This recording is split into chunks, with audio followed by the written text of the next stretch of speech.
Good afternoon. Good afternoon. Good afternoon, Good Miss. afternoon, Miss. Good afternoon, Miss. Good afternoon, ma'am. Good afternoon.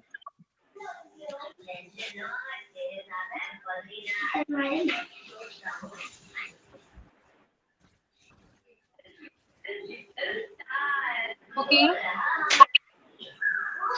അപ്പൊ നമ്മൾ ഇന്ന് പുതിയൊരു chapter ആണ് എടുക്കാൻ പോകുന്നത്, ആക്സിഡന്റ് ആൻഡ് എമർജൻസി ഡിപ്പാർട്ട്മെന്റ് കേട്ടോ. കഴിഞ്ഞ ക്ലാസ്സിലെ കാര്യങ്ങളൊക്കെ എല്ലാവരും വായിച്ചല്ലോ. ഔട്ട് പേഷ്യന്റ് ഡിപ്പാർട്ട്മെന്റ് എല്ലാവർക്കും ക്ലിയർ അല്ലേ? ഓക്കെ ആണോ? വായിച്ചു നോക്കിയിട്ട് എന്തെങ്കിലും ഡൗട്ടോ കാര്യങ്ങളോ ഉണ്ടോ? ഇല്ലല്ലോ. ഓക്കെ ആണ്. അപ്പൊ ഞാൻ സൗണ്ട് ഓഫ് ചെയ്യാൻ പോവാണ് കേട്ടോ. മ്യൂട്ട് ചെയ്യാൻ പോവാണ്.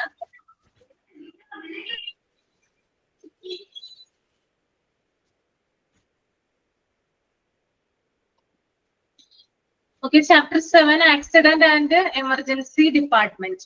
അപ്പൊ പേര് കേൾക്കുമ്പോ തന്നെ അറിയാം കുറച്ച് ഫെമിലിയർ ആയിട്ടുള്ളതാണ് അല്ലെ? എല്ലാവരും കണ്ടിട്ടുണ്ടോ hospital accident and emergency department? എത്ര പേരാണ് കാണാത്തുള്ളത്? എല്ലാവരും കണ്ടിട്ടുണ്ട്. ഓക്കെ, പക്ഷെ അതിനെ കുറിച്ച് കൂടുതലായിട്ട് അറിയണമല്ലോ നമ്മള്. അതിന് വേണ്ടിയിട്ടാണ് ഈ ചാപ്റ്റർ പഠിക്കുന്നത് കേട്ടോ. ഓക്കെ, അപ്പോ നിങ്ങളൊരു കാര്യം ചെയ്യാം. ആദ്യത്തെ ഒരു 2 മിനിറ്റ് ഞാൻ സമയം തരാം. ആ പേജ് ഒന്ന് റീഡ് ചെയ്യാം. മൈൻഡിൽ റീഡ് ചെയ്താൽ മതി കേട്ടോ. ഓക്കെ, ഫസ്റ്റ് പേജ് മൊത്തം ഒന്ന് റീഡ് ചെയ്യാം. എന്നിട്ട് ഞാൻ പറഞ്ഞുതരാം, എക്സ്പ്ലെയിൻ ചെയ്യാം.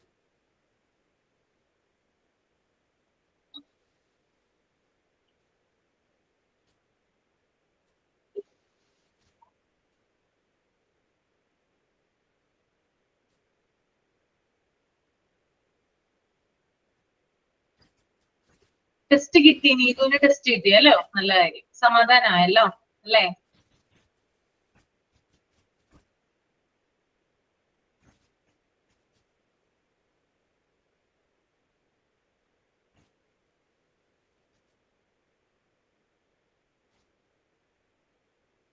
ആ,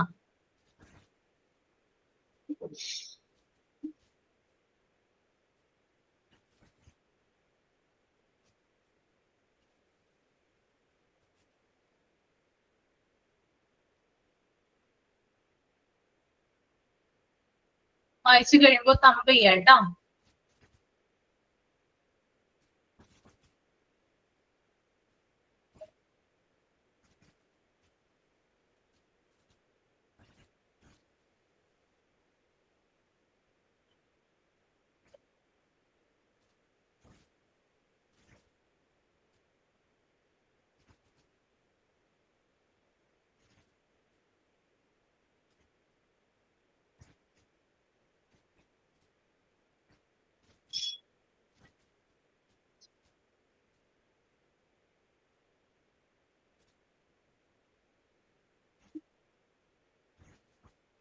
ഓക്കെ, കഴിഞ്ഞു.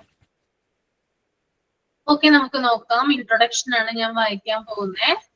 The Accident and Emergency Department assesses and treats people with the major trauma, serious injuries, and illness, and those in need of emergency treatment.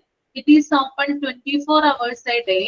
In emergencies, patient with the loss of consciousness, confusion, persistent severe chest or abdominal pain, a stroke, breathing difficulties are also treated. It has alternative names: casualty, emergency department, emergency room. Okay, നമുക്ക് നോക്കാം. The Accident and Emergency Department assesses and treats people with the major trauma, serious injuries and illness. അതായത് ഹോസ്പിറ്റലിലെ ഒരു വിഭാഗമാണെന്ത് accident and emergency department എന്ന് പറയുന്നത്. ആ department assess എന്ന് പറഞ്ഞാൽ എന്താണ്? വിലയിരുത്തുക. എന്ന് പറഞ്ഞാല് വിലയിരുത്തുക. Then ട്രീറ്റ് എന്ന് പറഞ്ഞാൽ എന്താണ്? ചികിത്സിക്കുന്നത്. ഓക്കെ, അപ്പൊ ഈ ഒരു വിഭാഗം വിലയിരുത്തുന്നതും ചികിത്സിക്കുന്നതും ഏത് പേഷ്യൻസിനെയാണ്?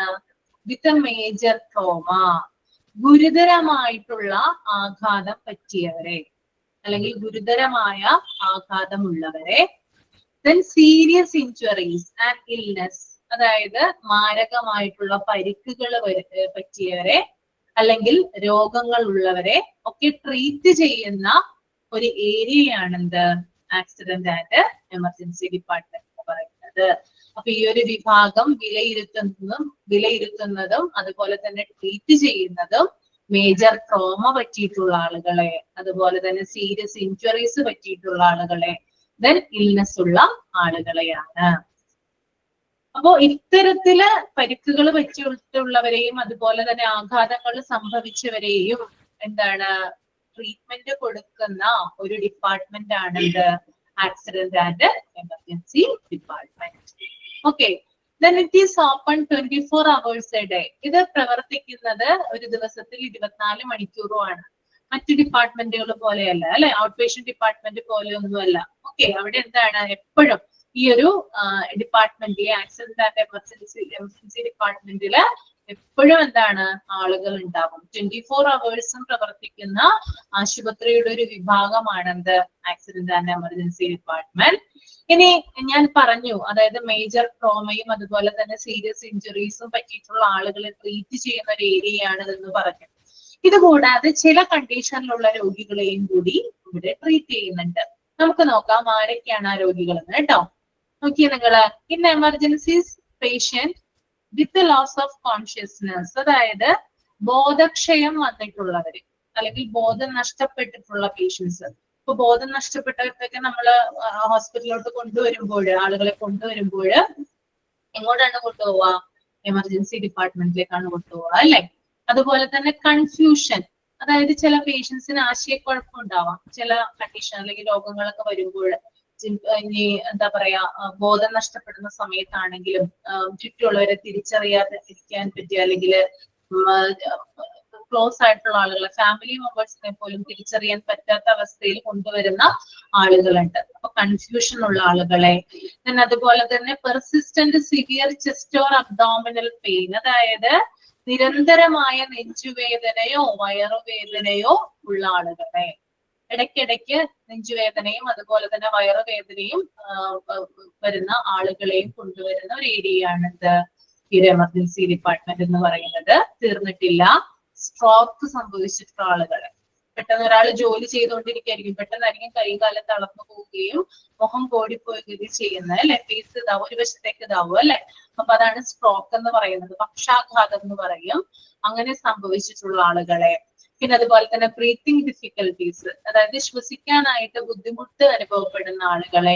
ഇത്തരത്തിലുള്ള കേസുകളൊക്കെ കൊണ്ടുവരുന്ന അല്ലെങ്കിൽ ഇത്തരത്തിലുള്ള കേസുകളൊക്കെ ട്രീറ്റ് ചെയ്യുന്ന ഒരു ഡിപ്പാർട്ട്മെന്റ് ആണെന്ത് ആക്സിഡന്റ് ആൻഡ് എമർജൻസി ഡിപ്പാർട്ട്മെന്റ് എന്ന് പറയുന്നത്. ഓക്കെ, അപ്പോ പലതരത്തിലുള്ള കണ്ടീഷൻ ഞാനിപ്പോ പറഞ്ഞു. ഏതൊക്കെ രോഗങ്ങൾക്കാണ് ആക്സിഡന്റ് ആൻഡ് എമർജൻസി ഡിപ്പാർട്ട്മെന്റിൽ ചികിത്സ കൊടുക്കുന്നതെന്ന് വെച്ച് കഴിഞ്ഞാല്, first one is major trauma, second one is serious injuries and illness, and third one is loss of consciousness, and fourth one is confusion, then fifth one is persistent severe chest or abdominal pain, sixth one is stroke, and seventh one is breathing difficulties. അപ്പോ നമ്മുടെ ഈ പാരഗ്രാഫിൽ പറയുന്നതനുസരിച്ച് 7 അസുഖങ്ങൾക്കാണ്, ഇതിൽ കൂടുതൽ വരാട്ടോ, ഇത് just ഇതിനകത്തൊന്ന് mention ചെയ്യുന്നത് മാത്രം. ഈ അസുഖങ്ങൾക്കാണ് ആക്സിഡന്റ് ആൻഡ് എമർജൻസി ഡിപ്പാർട്ട്മെന്റില് ട്രീറ്റ്മെന്റ് കൊടുക്കുന്നത്. ക്ലിയർ ആണോ? ഓക്കെ ആണോ?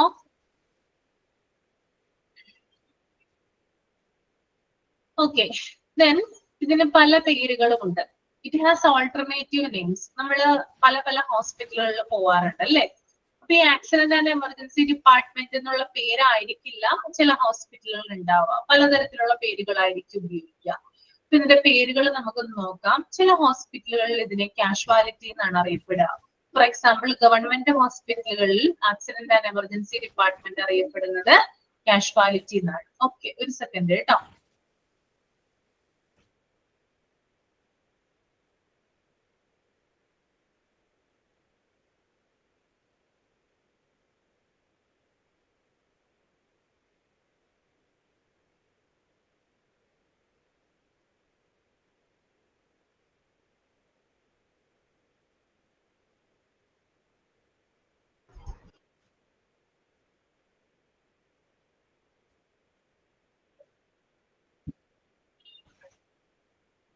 ഓക്കെ, നമുക്ക് തിരിച്ചു വരാം.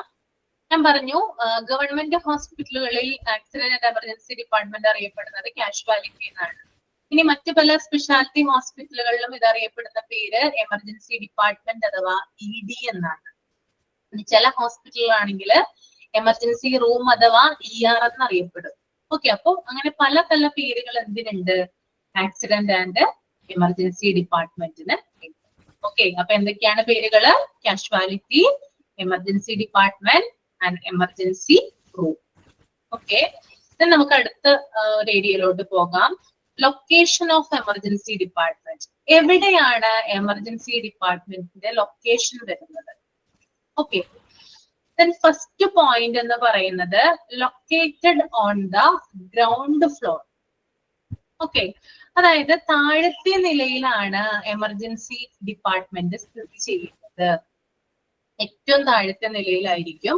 ഏതൊരു ഹോസ്പിറ്റലിൽ ചെന്ന് കഴിഞ്ഞാലും നമുക്ക് ഏറ്റവും താഴത്തെ നിലയിൽ, അതായത് ഗ്രൗണ്ട് ഫ്ലോറിലായിരിക്കും ഈ ഒരു ഡിപ്പാർട്ട്മെന്റ് ഉണ്ടാവുക.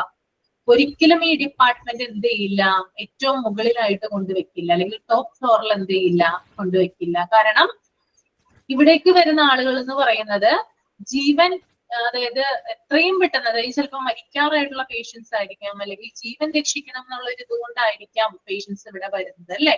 അപ്പൊ അവർ എത്രയും പെട്ടെന്ന് എന്ത് ചെയ്യണം, ഈ ഡിപ്പാർട്ട്മെന്റിൽ എത്തിക്കണം. അപ്പോ എത്രയും വേഗം എത്തിക്കുന്നതിന് എന്ത് വേണം, താഴത്തെ ഫ്ലോറിലായിരിക്കണം ഇത് ഉണ്ടാവേണ്ടത്.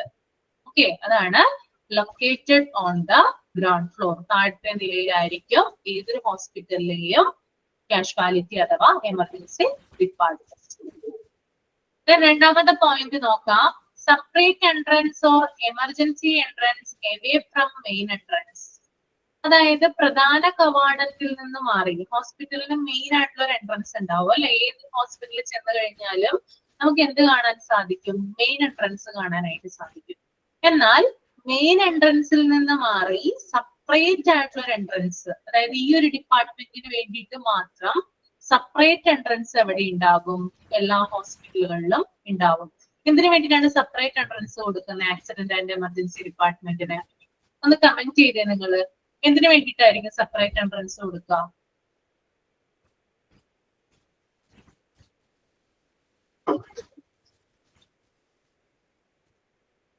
ഒന്ന് ആലോചിച്ച് നോക്കി, എന്തിനു വേണ്ടിയിട്ടായിരിക്കും സെപ്പറേറ്റ് എൻട്രൻസ് കൊടുക്കുന്നത്? അറിയില്ല. എമർജൻസി കേസ് തിരക്കൊഴിവാക്കാൻ. സ്നേഹ ചിക്കു കമന്റ് ചെയ്തിട്ടുണ്ട്, തിരക്കൊഴിവാക്കാൻ. കാരണം മെയിൻ എൻട്രൻസ് എന്ന് പറയുന്നത് ആളുകൾ കോമൺ ആയിട്ട് നോർമൽ ആയിട്ട് വരുന്ന ഒരു ഏരിയ ആണ് എന്ത് മെയിൻ എൻട്രൻസ് എന്ന് പറയുന്നത്. ഇവിടെ എപ്പോഴും തിരക്കായിരിക്കും ഉണ്ടാവുക.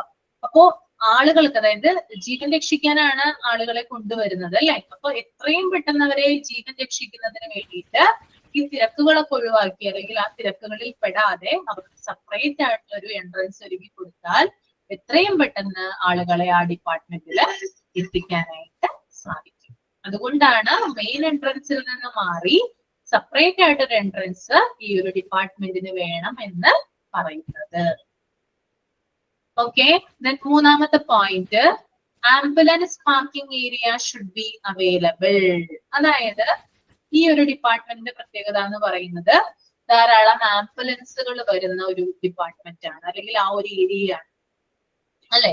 ഭയങ്കര സീരിയസ് ആയിട്ടുള്ള പേഷ്യൻസിനെയാണ് ഈ ഒരു ഡിപ്പാർട്ട്മെന്റിലേക്ക് കൊണ്ടുവരിക. മിക്ക പേഷ്യൻസും വരുന്നത് ആംബുലൻസിലായിരിക്കുള്ളൂ. വളരെ റെയർ മാത്രമാണ് പേഷ്യൻസ് അവരുടെ സ്വന്തം വാഹനങ്ങളിൽ വരുന്നത്. അപ്പോ ഈ ഒരു ആംബുലൻസ് വരുമ്പോൾ ആംബുലൻസുകളെ പാർക്ക് ചെയ്യാനുള്ള ഒരു സൗകര്യം എവിടെ ഉണ്ടായിരിക്കണം? ഈ ഒരു ഡിപ്പാർട്ട്മെന്റില് ഉണ്ടായിരിക്കണം. ഓക്കെ, അപ്പോ ambulance parking area should be available ആയിരിക്കണം. നാലാമത്തെ point, well marked proper lighting and sound signs.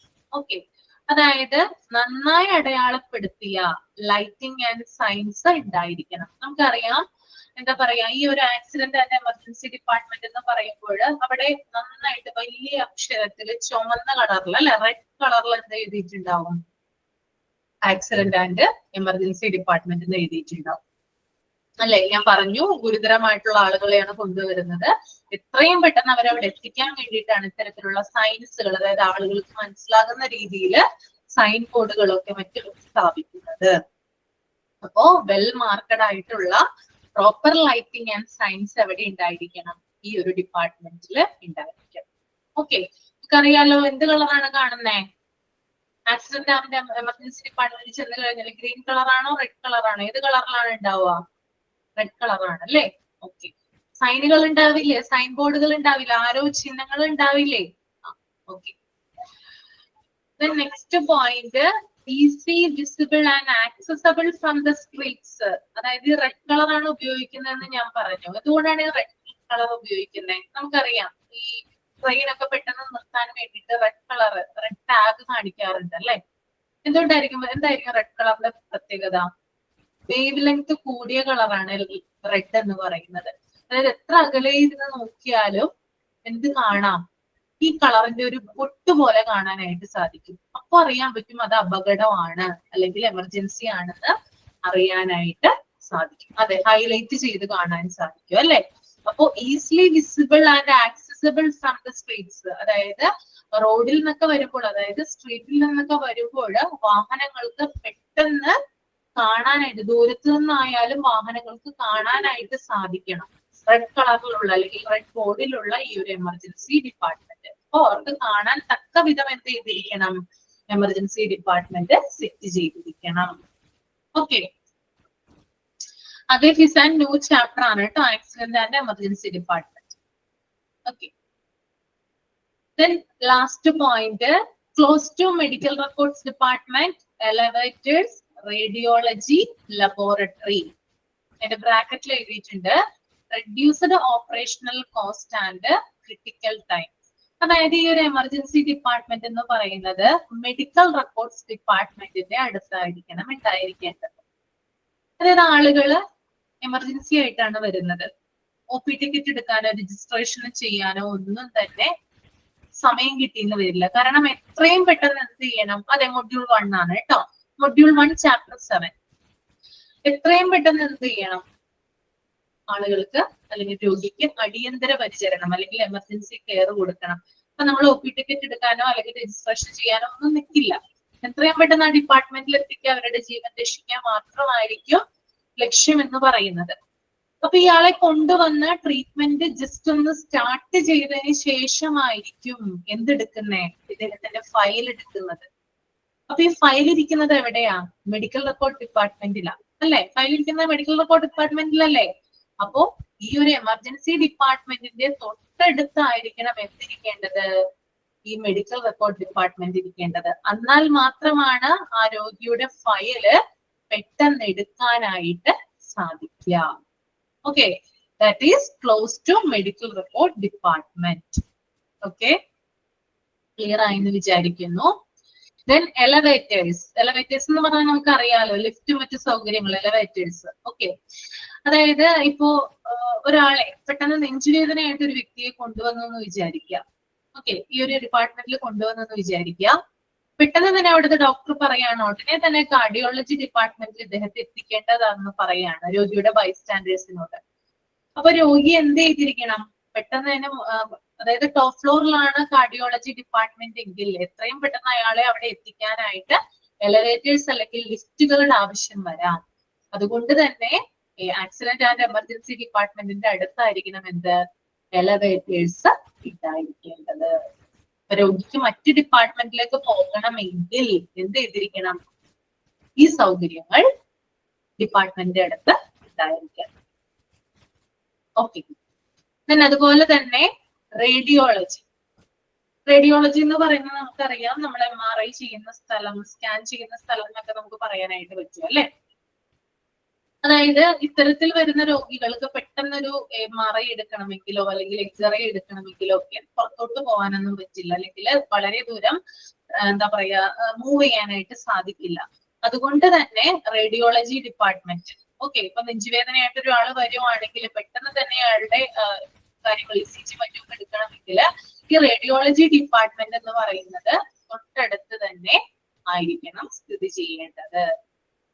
Okay, then laboratory അടുത്തായിരിക്കണം എന്ന് പറയുന്നു. ഇപ്പൊ ആക്സിഡന്റ് പറ്റിയ ഒരാളെ കൊണ്ടുവന്നെന്ന് വിചാരിക്കാം, ധാരാളം ബ്ലഡ് പോയിട്ടുണ്ട് അദ്ദേഹത്തിന്, ഉടനെ തന്നെ ബ്ലഡ് അറേഞ്ച് ചെയ്യണം. അതിനു വേണ്ടിയിട്ട് അയാളുടെ ബ്ലഡ് ഗ്രൂപ്പ് ഏതാണെന്ന് അറിയണം അല്ലെ? അപ്പോ ലബോറട്ടറി എവിടെ ആവശ്യമായിട്ട് വരും? ആ രോഗിക്ക് ആവശ്യമായിട്ട് വരും. എന്തിനു വേണ്ടിയിട്ട്? അദ്ദേഹത്തിന്റെ ബ്ലഡ് ഗ്രൂപ്പ് പറഞ്ഞാൽ മാത്രമാണ് ബ്ലഡ് അറേഞ്ച് ചെയ്യാനായിട്ട് സാധിക്കുക. ഇത്തരം സൗകര്യങ്ങൾക്ക് വേണ്ടിയിട്ട്, അതായത് ഓപ്പറേഷണൽ കോസ്റ്റ് കുറയ്ക്കാനും അതുപോലെ തന്നെ ക്രിട്ടിക്കൽ ടൈം റെഡ്യൂസ് ചെയ്യാനും വേണ്ടിയിട്ടാണ് ഇത്തരത്തിലുള്ള സംവിധാനങ്ങൾ ഈ ഒരു എമർജൻസി ഡിപ്പാർട്ട്മെന്റിന്റെ അടുത്തായിരിക്കണമെന്ന് പറയുന്നത്. ഓക്കെ, ഇത്രയും കാര്യങ്ങൾ ക്ലിയർ ആണോ?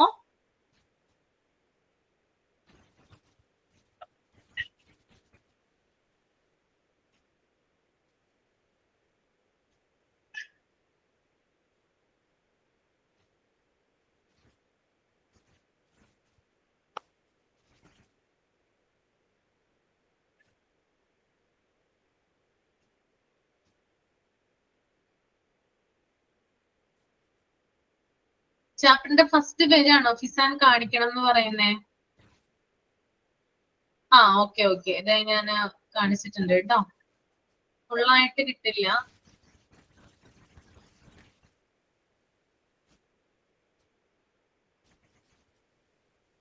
ഫിസാനെ ടെക്സ്റ്റ് ബുക്ക് കിട്ടിയില്ലേ? ഫൈസാനാണോ ഫിസാനാണോ? ഫൈസാനാണോ തോന്നുന്നത് അല്ലേ? ടെക്സ്റ്റ് ബുക്ക് കിട്ടിയില്ലേ? റഷിദ, ഓക്കെ.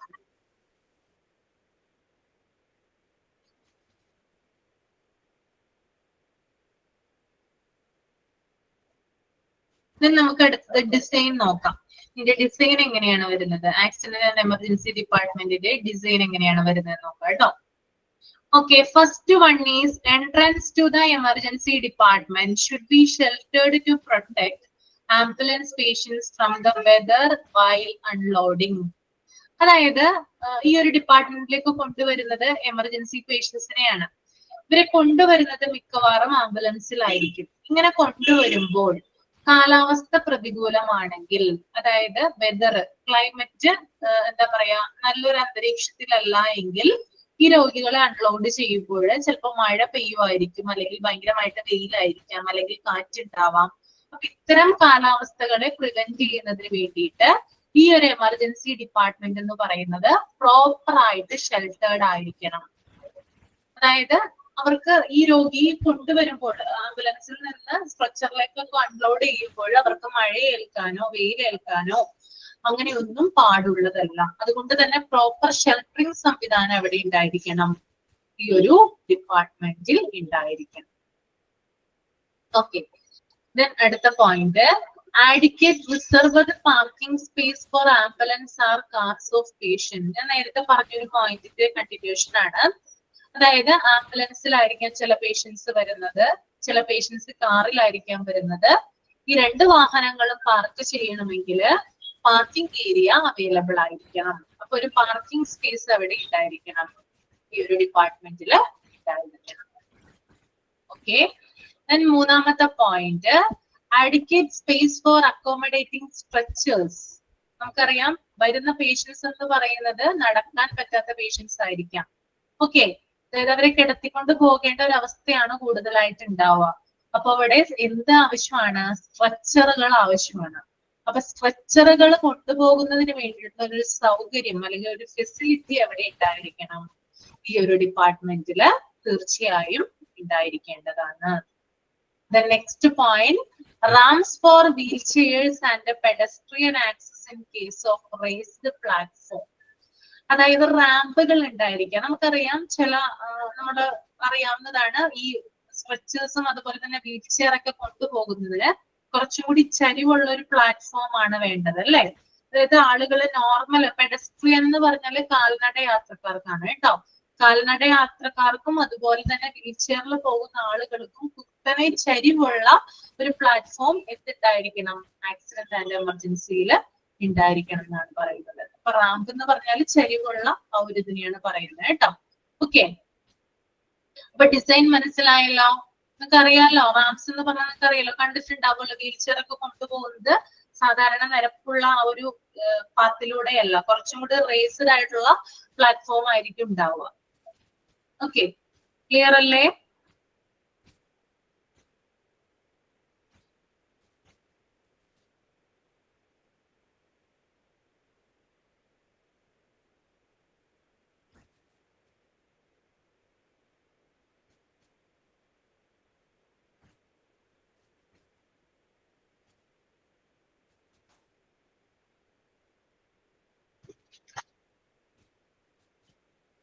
നമുക്ക് അടുത്തത് നോക്കാം.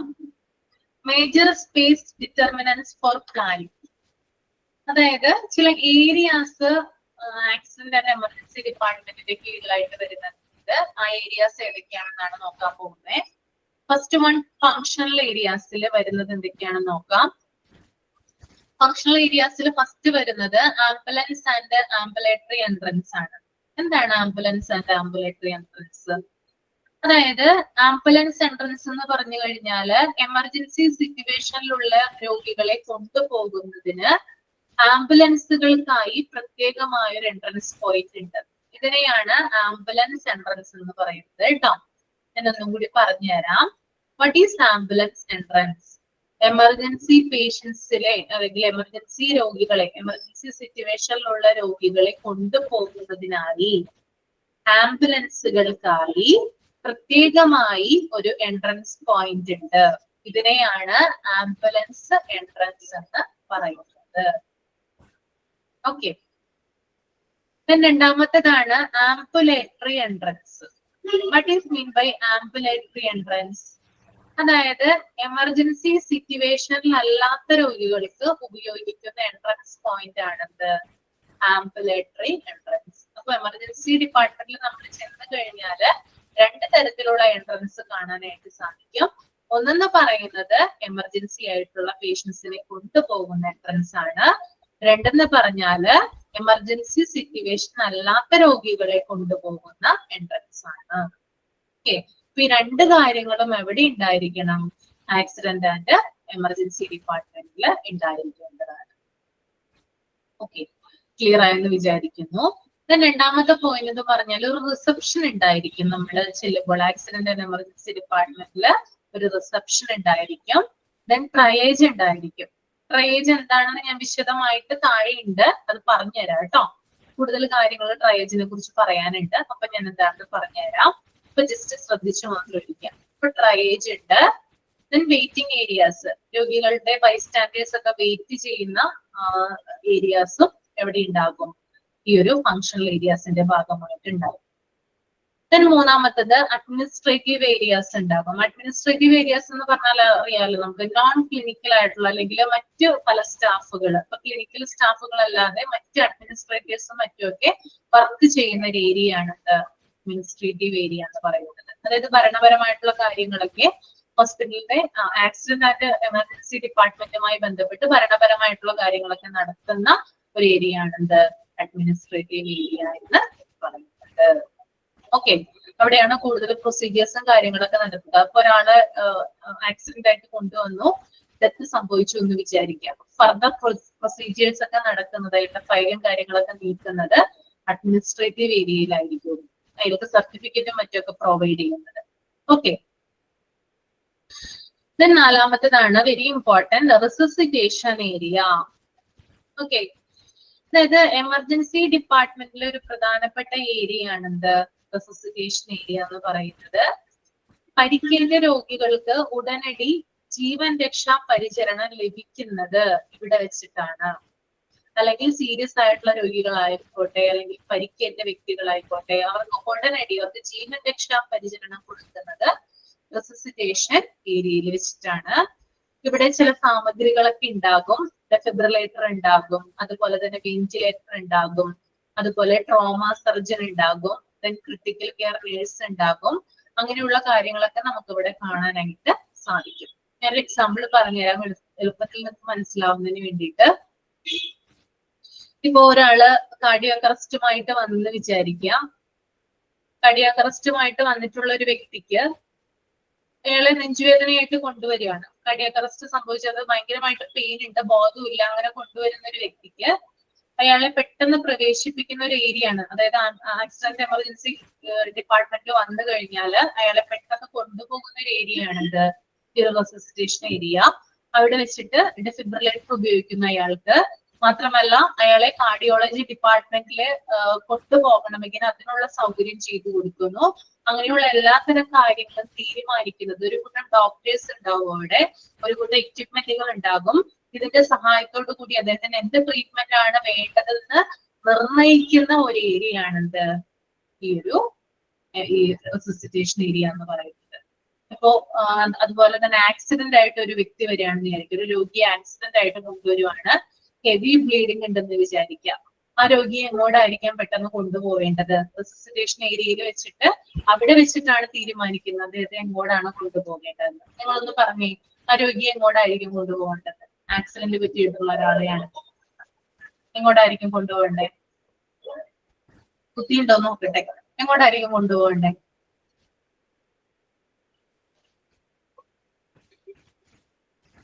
ആക്സിഡന്റ് ആണ് ഞാൻ പറഞ്ഞത് കേട്ടോ.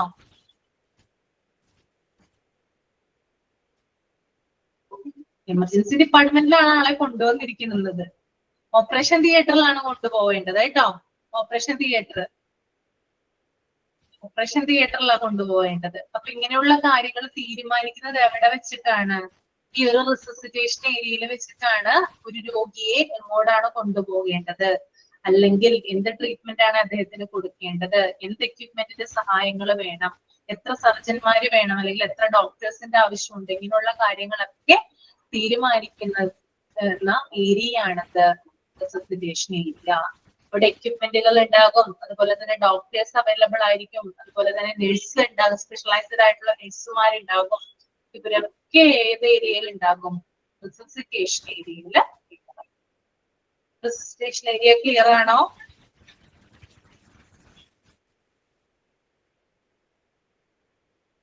ഏരിയ ക്ലിയർ ആണ്? ഓക്കെ.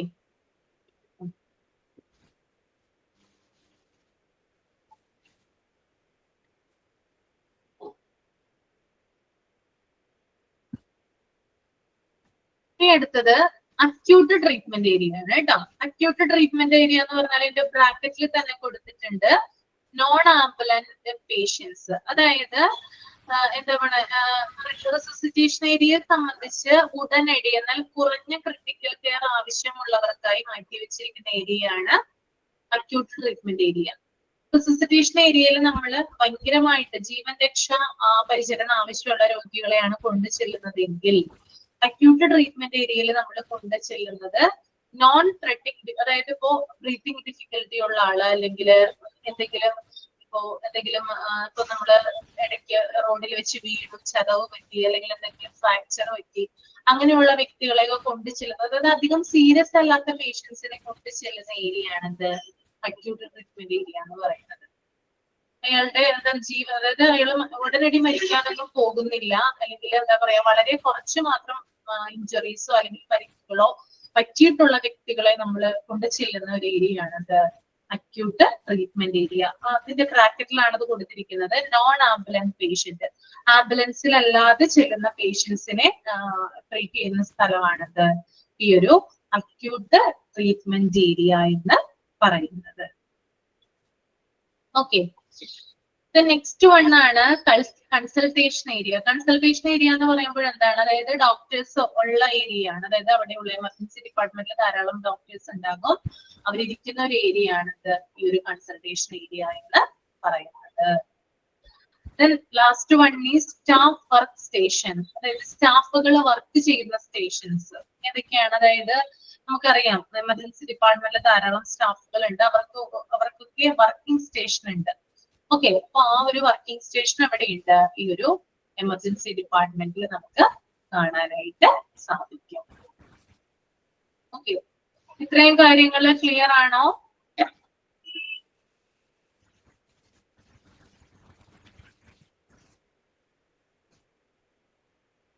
ഇനി ഈ ഒരു പേജ് ഒന്ന് നിങ്ങൾ റീഡ് ചെയ്യുക കേട്ടോ. രണ്ടാമത്തെ പേജ് ആണ്. അതർ ഏരിയാസ് തുടങ്ങിയിട്ട് ഡിസ്ചാർജ് വരെ ഒന്ന് വായിക്കുക കേട്ടോ. 2 മിനിറ്റ് ഒന്ന് വായിക്കുക.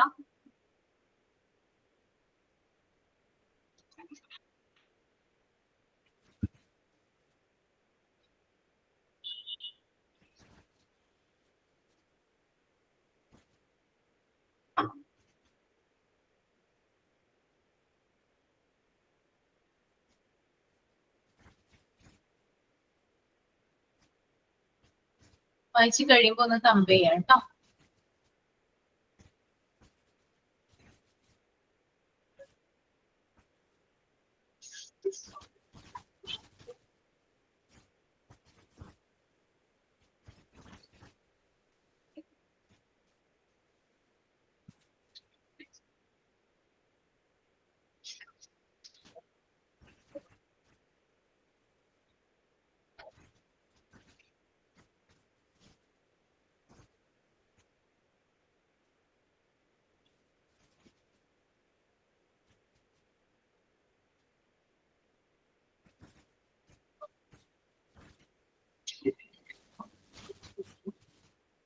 അത്യാവശ്യമായിരിക്കും അല്ലെ. അപ്പൊ നമുക്ക് നോക്കാം അതർ ഏരിയാസ് എന്തൊക്കെയാണെന്ന് നോക്കാം. അതായത് ആക്സിഡന്റ് ആൻഡ് എമർജൻസി ഡിപ്പാർട്ട്മെന്റിൽ കാണപ്പെടുന്ന മറ്റ് ചില ഏരിയകളുടെ ഭാഗമായിട്ട് എന്തൊക്കെ കാര്യങ്ങളാണ് വരുന്നത്. അതിലൊന്നാണ് പ്രൊസീജിയർ റൂം. ഓക്കെ, അതിന്റെ കീഴിൽ വരുന്ന റൂമാണ് അല്ലെങ്കിൽ ഒരു ഏരിയ ആണ് ഇത് പ്രൊസീജിയർ റൂം എന്ന് പറയുന്നത്. പ്രൊസീജിയർ റൂം എന്ന് പറഞ്ഞാൽ ചെറിയ സർജറീസും അതുപോലെ തന്നെ ഡയഗ്നോസിനും ഉപയോഗിക്കുന്ന റൂമാണ് എന്ത് പ്രൊസീജിയർ റൂം കേട്ടോ. അപ്പൊ ചെറിയ ചെറിയ സർജറീസ് അതുപോലെ ചില ഡയഗ്നോസിസ് ചില രോഗനിർണയങ്ങളൊക്കെ നടത്തുന്നതിന് വേണ്ടിയിട്ട് ആക്സിഡന്റ് ആൻഡ് എമർജൻസി ഡിപ്പാർട്ട്മെന്റിൽ യൂസ് ചെയ്യുന്ന ഒരു റൂമിനെയാണ് പ്രൊസീജിയർ റൂം എന്ന് പറയാം. ഓക്കെ, ഒന്നുകൂടി കേട്ടോളൂ. ചെറിയ സർജറീസ് അതുപോലെ തന്നെ ഡയഗ്നോസിസ് അതിനു വേണ്ടി യൂസ് ചെയ്യുന്ന റൂം. രോഗികൾ ചെറിയ പരിക്കുകളുമായിട്ട് വരുവാണ്, ചെറിയ സർജറീസ് അവർക്ക് ആവശ്യമാണെങ്കിൽ ഈ പ്രൊസീജിയർ റൂമിലേക്കാണ് അവരെ കൊണ്ടുപോവുക. എന്തെങ്കിലും രോഗങ്ങൾ നിർണ്ണയിക്കുന്നതുമായി ബന്ധപ്പെട്ട് എന്തെങ്കിലും ടെസ്റ്റുകളോ കാര്യങ്ങളോ ഒക്കെ ഉണ്ടെങ്കിൽ അവരെയും കൊണ്ടുപോകുന്നത് എങ്ങോട്ടാണ്? പ്രൊസീജിയർ റൂമിലേക്കാണ് കൊണ്ടുപോകുന്നത്. ഓക്കെ, then അടുത്തത് പ്ലാസ്റ്റർ റൂം. നമുക്കറിയാം എന്താണ് പ്ലാസ്റ്റർ റൂം എന്ന് അല്ലേ. എന്തിനു വേണ്ടിയിട്ടാണ് പ്ലാസ്റ്റർ റൂം ഉപയോഗിക്കുന്നത്? ഒന്ന് കമന്റ് ചെയ്യാമോ? എന്തിനാണ് പ്ലാസ്റ്റർ റൂം ഉപയോഗിക്കുന്നത്? എന്തിനു വേണ്ടിയിട്ടാ പ്ലാസ്റ്റർ റൂം ഉപയോഗിക്കുന്നത്?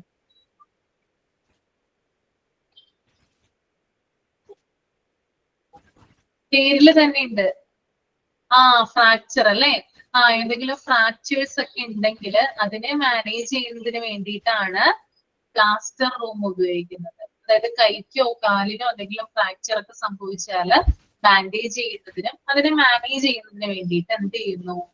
പ്ലാസ്റ്റർ റൂമുകളാണ് ഉപയോഗിക്കുന്നത്. ഓക്കെ,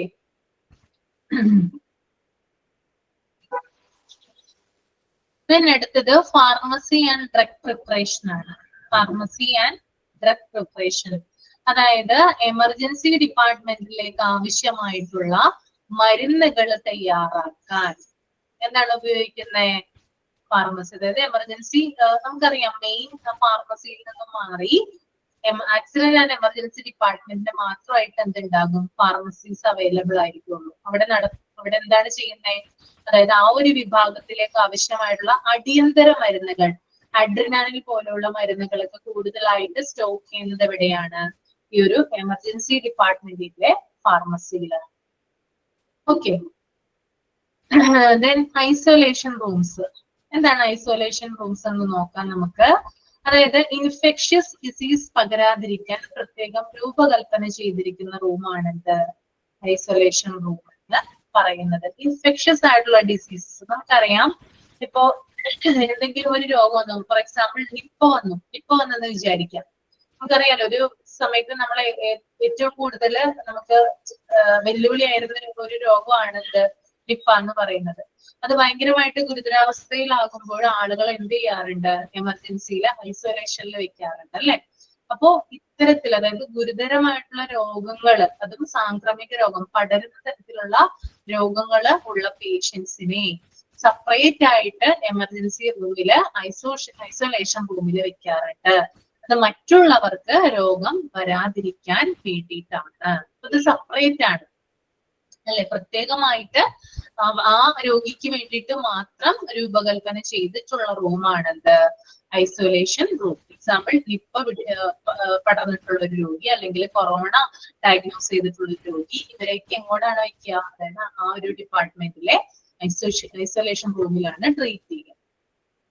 ഓക്കെ, അടുത്തത് ഡീകണ്ടാമിനേഷൻ ഏരിയ. എന്താണ് ഡീകണ്ടാമിനേഷൻ ഏരിയ? ഡീകണ്ടാമിനേഷൻ ഏരിയ എന്ന് പറയുന്നത് removal and management of hazardous substance. Removal and management of hazardous substance.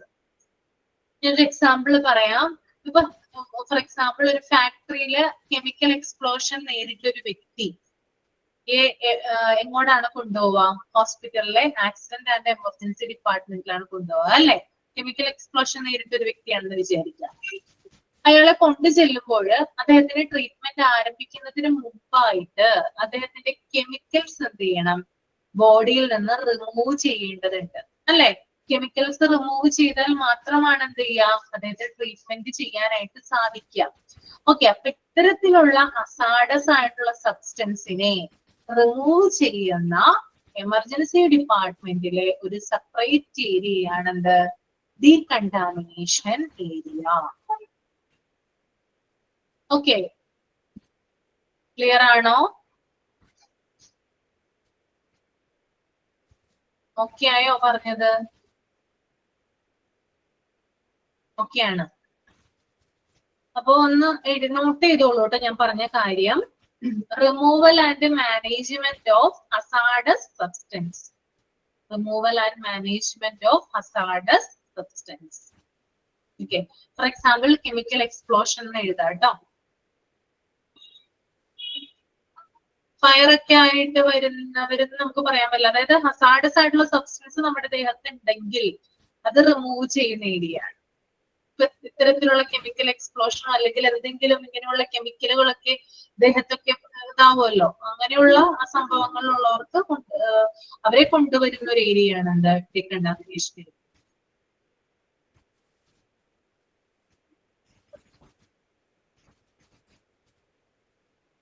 Only chemical ആണ്, ഓൺലി കെമിക്കൽ. ഇനി നമുക്ക് അടുത്തത് നോക്കാം, സ്റ്റോറേജ് എന്താണെന്ന് നോക്കാം. Storage,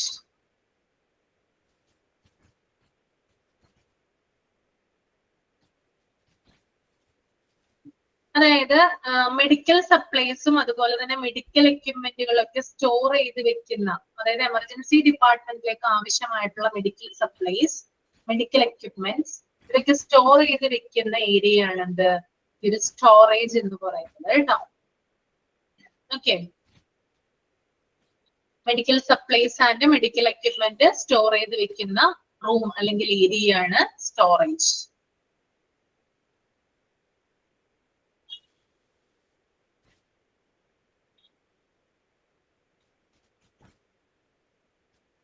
Then clean and dirty utility. Okay, clean and dirty utility എന്ന് പറയുന്നത്, അതായത് നമുക്കറിയാം എമർജൻസി ഡിപ്പാർട്ട്മെന്റ് ആകുമ്പോൾ ധാരാളം ആക്സിഡന്റ് പറ്റിയിട്ടുള്ള ആളുകൾ ഉണ്ടാവാം, അല്ലെങ്കിൽ എന്തെങ്കിലും പരിക്കുകൾ പറ്റിയിട്ടുള്ള ആളുകളൊക്കെ ഉണ്ടാകാം. അപ്പൊ ഇവർക്ക് വേണ്ടിയിട്ട് ഉപയോഗിക്കുന്ന ധാരാളം ഐറ്റംസ് ഉണ്ട്. ഫോർ എക്സാമ്പിൾ കോട്ടൺ ഉപയോഗിക്കാം, അതുപോലെ തന്നെ സൂചി അങ്ങനെയുള്ള, പിന്നെ അതുപോലെ തന്നെ എന്താ പറയാ സിറഞ്ചുകള്, അങ്ങനെയുള്ള കാര്യങ്ങളൊക്കെ ഇവർക്ക് വേണ്ടിയിട്ട് ഉപയോഗിക്കാം. അപ്പൊ ഇതൊക്കെ ഉപയോഗിച്ചതിന് ശേഷം, അതായത് ബ്ലഡ് ഒക്കെ പറ്റിപ്പിടിച്ചിരിക്കുന്ന ഒരാളാണെങ്കിൽ ആ ബ്ലഡ് ഒക്കെ എന്ത് ചെയ്യണം, നമ്മൾ കോട്ടൺ ഉപയോഗിച്ചിട്ടാണ് റിമൂവ് ചെയ്യുന്നത് അല്ലെ. അപ്പൊ ഇത്തരത്തിലുള്ള വേസ്റ്റേജ് വരുന്ന സാധനങ്ങളൊക്കെ സ്റ്റോർ ചെയ്ത് വെക്കുന്ന റൂം എന്ത് ചെയ്യുന്നുണ്ട്, എമർജൻസി ഡിപ്പാർട്ട്മെന്റിലുണ്ട്. അതുപോലെ തന്നെ ക്ലീൻ ആയിട്ടുള്ള ഐറ്റംസ്, അതായത് സ്റ്റെറൈൽ ആയിട്ടുള്ള ഐറ്റംസ്, ഫോർ എക്സാമ്പിൾ ഇപ്പൊ സിസേഴ്സ് ഉണ്ടാവാം, നൈഫ് ഉണ്ടാവാം, എമർജൻസി ഡിപ്പാർട്ട്മെന്റ് ആണല്ലോ, ഇങ്ങനെയുള്ള കാര്യങ്ങളും സ്റ്റോർ ചെയ്ത് വെക്കുന്ന ഏരിയയും എവിടെയുണ്ട്, എമർജൻസി ഡിപ്പാർട്ട്മെന്റ്. അപ്പൊ വേസ്റ്റ് വരുന്ന ഐറ്റംസ് സ്റ്റോർ ചെയ്ത് വെക്കുകയും അതുപോലെ തന്നെ ക്ലീൻ ആയിട്ടുള്ള സാധനങ്ങൾ സ്റ്റോർ ചെയ്ത് വെക്കുകയും ചെയ്യുന്ന റൂമുകളെയാണ് ക്ലീൻ ആൻഡ് ഡർട്ടി യൂട്ടിലിറ്റി എന്ന് ഇതുകൊണ്ട് ഉദ്ദേശിക്കുന്നത്. രണ്ട് തരത്തിലുള്ളതാണ് കേട്ടോ, വേസ്റ്റേജ് വരുന്നതും അതുപോലെ തന്നെ ക്ലീൻ ആയിട്ടുള്ള സ്റ്റെറൈൽ ഐറ്റംസ് ഒക്കെ സൂക്ഷിക്കുന്നതും റൂമുകളിലായിട്ടാണ്. അപ്പൊ അത് രണ്ടിനെയും കൂടി കോമൺ ആയിട്ട് പറയുന്നതാണ് clean and dirty utility. Okay, then next one is linen room. എന്താണ് ലിനൻ റൂം എന്ന് പറയുന്നത്? ലിനൻ റൂമിൽ എന്തൊക്കെയാണ് സൂക്ഷിക്കുക? ബെഡ്ഷീറ്റുകൾ അല്ലേ, ബെഡ്ഷീറ്റുകള്, ഹോസ്പിറ്റലിലെ രോഗികൾ ഉപയോഗിക്കുന്ന ബെഡ്ഷീറ്റുകള്, ടവലുകള്, അതുപോലെ തന്നെ ഗൗണുകള്, അതായത് സ്റ്റാഫുകൾ ഓപ്പറേഷൻ തിയേറ്ററിലൊക്കെ സ്റ്റാഫ് ഉപയോഗിക്കുന്ന, അല്ലെങ്കിൽ ആ ഡിപ്പാർട്ട്മെന്റിലൊക്കെ സ്റ്റാഫ് ഉപയോഗിക്കുന്ന ഗൗണുകള്, പിന്നെ സ്റ്റാഫുകളുടെ യൂണിഫോംസ്, ഇങ്ങനെയുള്ള കാര്യങ്ങളൊക്കെ സൂക്ഷിക്കുന്ന ഏരിയ ആണെങ്കിൽ അങ്ങനെയുള്ള കാര്യങ്ങളൊക്കെ സൂക്ഷിക്കുന്ന റൂമാണെന്ത്, ലിനൻ റൂം എന്ന് പറയുന്നത്. അപ്പൊ ഒന്ന് നോട്ട് ചെയ്ത് വെക്കുക കേട്ടോ. Handling of bedsheets, handling of bedsheets,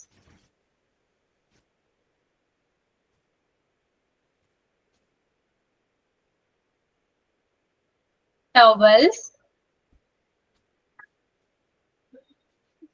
towels,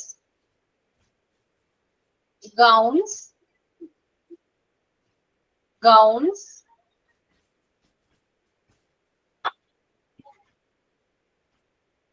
staff uniforms,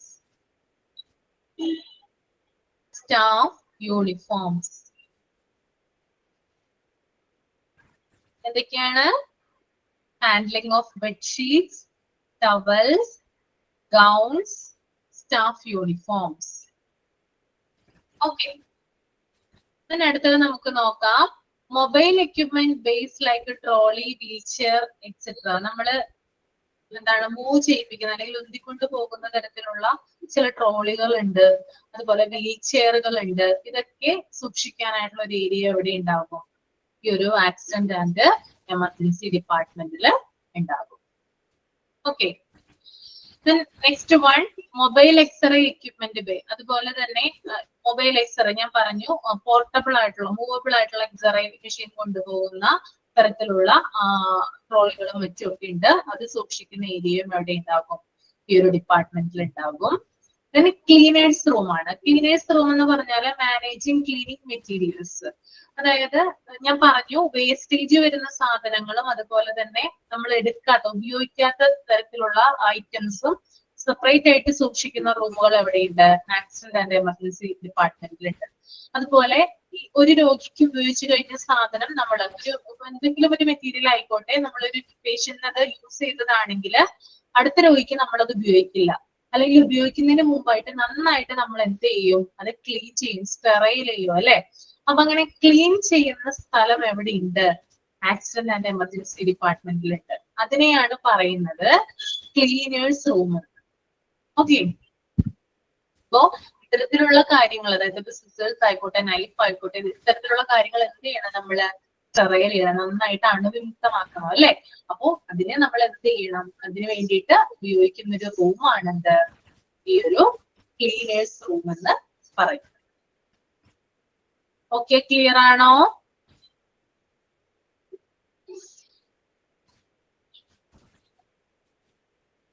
ഇത്രയും കാര്യങ്ങൾ ഓക്കെയാണ്.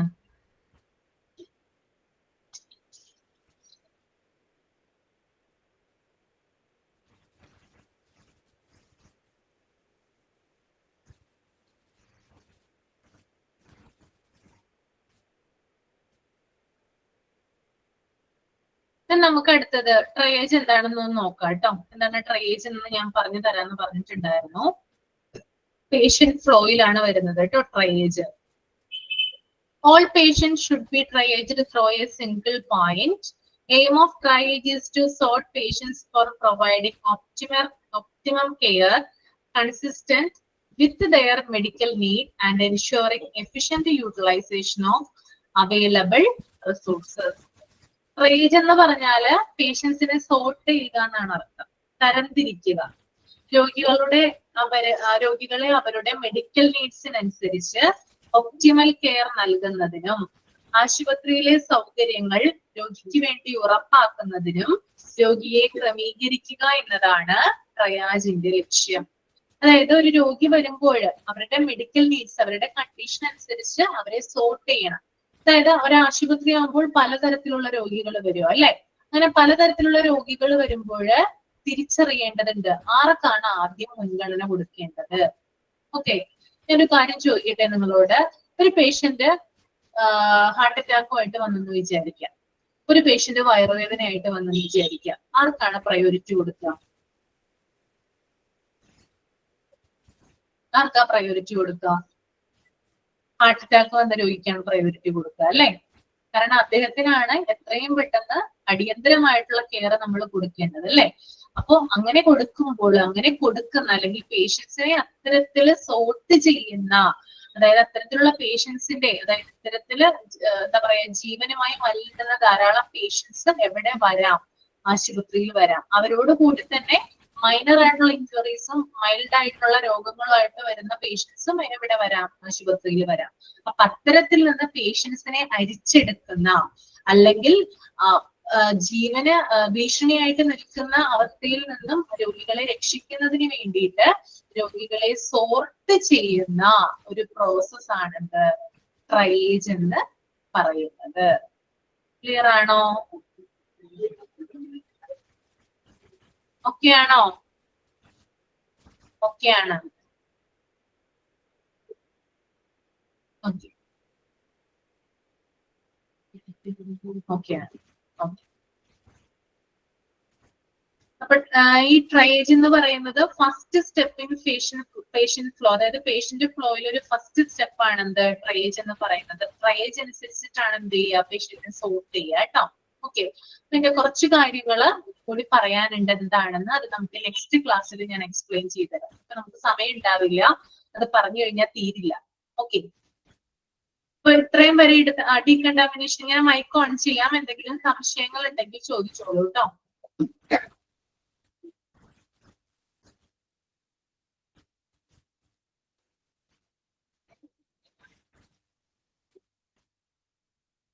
ഡീകണ്ടാമിനേഷൻ ഏരിയ പറയണം അല്ലേ? ഡീകണ്ടാമിനേഷൻ ഏരിയ എന്ന് പറഞ്ഞാൽ ഞാനൊരു എക്സാമ്പിൾ പറഞ്ഞിട്ടുണ്ടായിരുന്നു. ഫോർ എക്സാമ്പിൾ, ഒരു ഫാക്ടറിയിൽ ഒരു കെമിക്കൽ എക്സ്പ്ലോഷൻ ഉണ്ടെന്ന് വിചാരിക്കാം. ആ കെമിക്കൽ എക്സ്പ്ലോഷൻ നേരിട്ട ഒരു വ്യക്തി അല്ലെങ്കിൽ ആ ഒരു ആളെ അല്ലെങ്കിൽ ഒരു രോഗി എന്ന് പറയാൻ പറ്റില്ല, പെട്ടെന്ന് ഉണ്ടായ ഒരു അപകടമാണല്ലോ. അപ്പൊ അത്തരത്തിലുള്ള ഒരു വ്യക്തിയെ നമ്മൾ എന്ത് ചെയ്തു, ഹോസ്പിറ്റലിൽ കൊണ്ടുവന്നു. ഹോസ്പിറ്റലിൽ കൊണ്ട് വന്നു കഴിഞ്ഞാല് അദ്ദേഹത്തിന്റെ ബോഡിയിലുള്ള കെമിക്കൽസ് എന്ത് ചെയ്യണം, റിമൂവ് ചെയ്യണം. അങ്ങനെ റിമൂവ് ചെയ്യുന്നതിന് വേണ്ടിയിട്ട് പ്രത്യേകമായിട്ടുള്ള ഒരു റൂം ഉണ്ട്.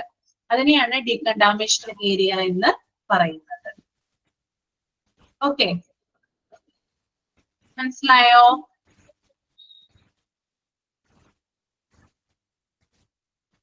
ഡീകണ്ടാമിനേഷൻ ഏരിയ ക്ലിയർ ആണോ?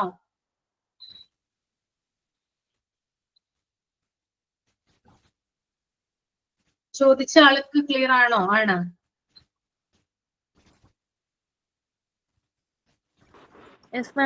റിസസിറ്റേഷൻ ഏരിയ എന്ന് പറഞ്ഞാൽ പുനരുജ്ജീവനം. റിസസിറ്റേഷന്റെ മീനിങ് വരുന്നത് പുനരുജ്ജീവനം എന്നാണ് കേട്ടോ. പുനരുജ്ജീവനം. ഓക്കെ, ഓക്കെയാണ്. ഇനി എന്തെങ്കിലും ഡൗട്ട് ഉണ്ടെങ്കിൽ ചോദിക്കാവുന്നതാണ് കേട്ടോ. അതെ, ലിനൻ റൂമില് ബെഡ്ഷീറ്റ്സ്, ടവല്, ഗൗൺ, യൂണിഫോം എല്ലാം തന്നെ സ്റ്റോർ ചെയ്യും.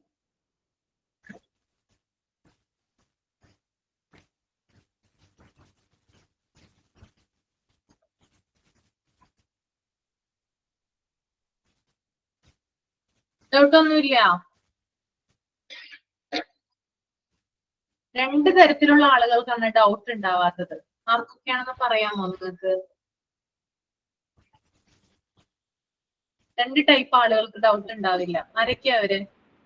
ഒന്നും അറിയാത്തവരും നല്ലോണൊക്കെ അറിയുന്നവര്. ആ, നന്നായിട്ട് അറിയുന്നവർക്ക് ഡൗട്ട് ഉണ്ടാവില്ല. അല്ല, എല്ലാം മനസ്സിലായവർക്ക് ഡൗട്ട് ഉണ്ടാവില്ല. ഒന്നും മനസ്സിലാകാത്തവർക്കും ഡൗട്ട് ഉണ്ടാവില്ല. നിങ്ങൾ ഏത് ഗണത്തിലാണ് വരുന്നതിനകത്ത്? ഏത് ടൈപ്പിലാ വരുന്നേ?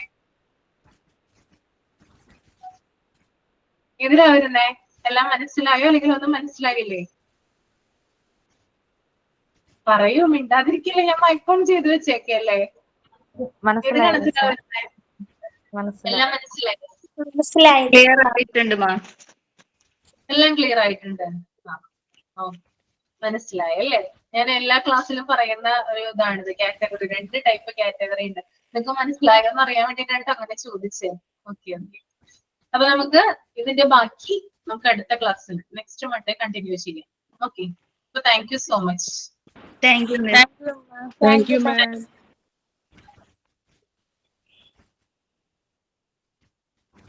Thank you.